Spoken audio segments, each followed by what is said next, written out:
There are movies that entertain you, and then there are movies that resurrect something you thought was gone forever. Blue Moon isn't just another period drama, it's the heartbeat of Broadway's past, pulsing back to life on screen. It's the story of two men whose songs built an empire of emotion, and whose silence nearly destroyed it. Ethan Hawke steps into the skin of Rodgers Hart, a lyricist chasing light while drowning in his own shadow. Opposite him, Andrew Scott becomes Richard Rodgers, a composer torn between ambition and the unbearable weight of losing the one person who understood him best. Two legends, one final song, and a friendship balancing on the edge of genius and grief. Because this isn't just about music. It's about what happens when creation and heartbreak share the same stage. Before there was Rodgers and Hammerstein, there was Rodgers and Hart, the songwriting duo that gave Broadway its first real heartbeat. Their melodies filled smoky theaters and echoing rehearsal halls. My Funny Valentine, The Lady is a Tramp, Blue Moon. Songs that refuse to age, sung by lovers, dreamers, and anyone who's ever wanted to be understood. Richard Rodgers was the architect, disciplined, focused, building music like cathedrals. Rodgers Hart was the lightning, unpredictable, fragile, brilliant. Together they created beauty out of tension. On stage their work looked effortless. Off stage, it was anything but. Behind every standing ovation was another sleepless night, another argument about lyrics or tempo, another moment when genius collided with heartbreak. Their partnership wasn't just collaboration, it was combustion. And Blue Moon captures that exact moment when the fire that built Broadway began to burn them both. Blue Moon unfolds like a memory you can't quite let go of, soft around the edges, but heavy with what was lost. It captures that fragile final stretch between Rodgers Hart and Richard Rodgers, when brilliance began to crack under the weight of exhaustion and pride. Ethan Hawke plays Hart not as a man falling apart, but as someone pretending not to. There's laughter in his eyes, even as the light behind them starts to fade. He jokes, he charms, he writes. But every word feels like a goodbye dressed as a melody. It's joyful and tragic all at once, the kind of performance that makes you want to reach through the screen and tell him to rest. Across from him, Andrew Scott's Rodgers is the mirror. Steady, successful, but haunted. You can see it in the pauses between his smiles, in the way he looks at Hart like he's watching history disappear in real time. Rodgers has the future waiting for him, but he knows what that future will cost. Together, they're two sides of the same song, one still writing the lyrics, the other already hearing the silence after the final note. Ethan Hawke has always been drawn to contradiction, to the ache that hides inside joy, and the quiet dignity that lives inside failure. In interviews about Blue Moon, he said something that perfectly sums up his approach. You're feeling the opposite thing of what you expect. That's what makes his Rodgers Hart unforgettable. You're watching a man face the darkness, yet somehow it feels like watching sunlight flicker through a storm. Hawke doesn't play tragedy for pity. He plays it for truth. To him, art isn't about showing perfection. It's about showing how people keep creating even as they fall apart. He once mentioned the line that's guided him for years. From One Flew Over the Cuckoo's Nest. When Jack Nicholson's R.P. McMurphy tries to rip a sink from the E floor and fails, he just says, "At least I tried." For Hawke, that's not defeat. That's the entire point of being alive. Trying, even when you know you might lose. That's the heartbeat running through Blue Moon. The courage to create when everything in you wants to stop. For Andrew Scott, the beauty of Blue Moon isn't just in the music, it's in the making of it. He's obsessed with the unseen hours, the rehearsal rooms where creativity looks more like chaos than genius.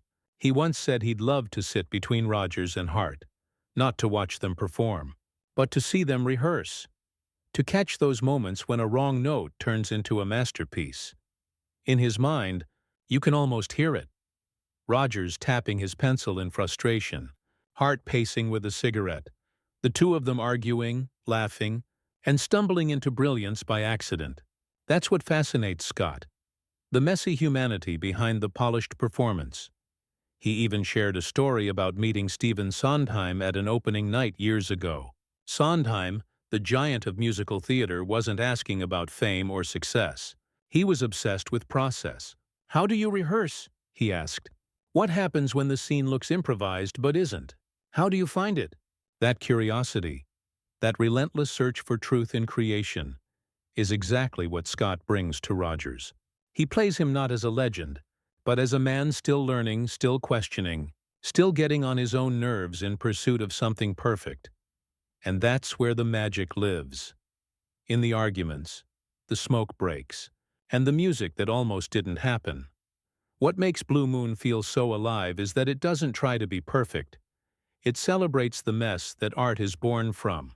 Every scene breathes with imperfection, as if the film itself is still rehearsing, still searching for its own rhythm. It's a movie about history, yes, but it speaks directly to now, to anyone who's ever chased a dream until the dream started chasing them back. In the quiet corners of its story, you can feel themes that go beyond Broadway.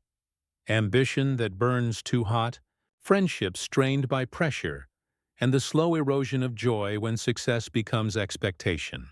It's a story about creation and collapse, about loving something so much that it starts to hurt. Ethan Hawke once called it a triumph wrapped in sadness, and you can feel exactly what he means.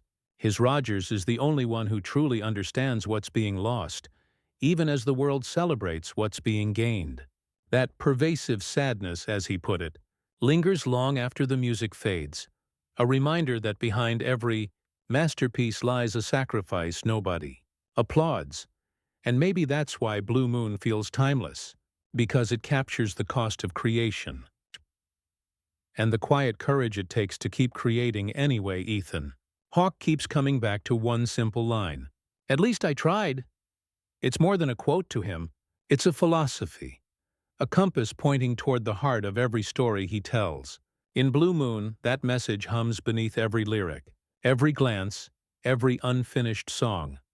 Because this movie isn't just about Broadway's golden age, it's about what it means to keep going when the spotlight dims, to keep writing, painting, singing, or simply believing, even when no one's clapping anymore.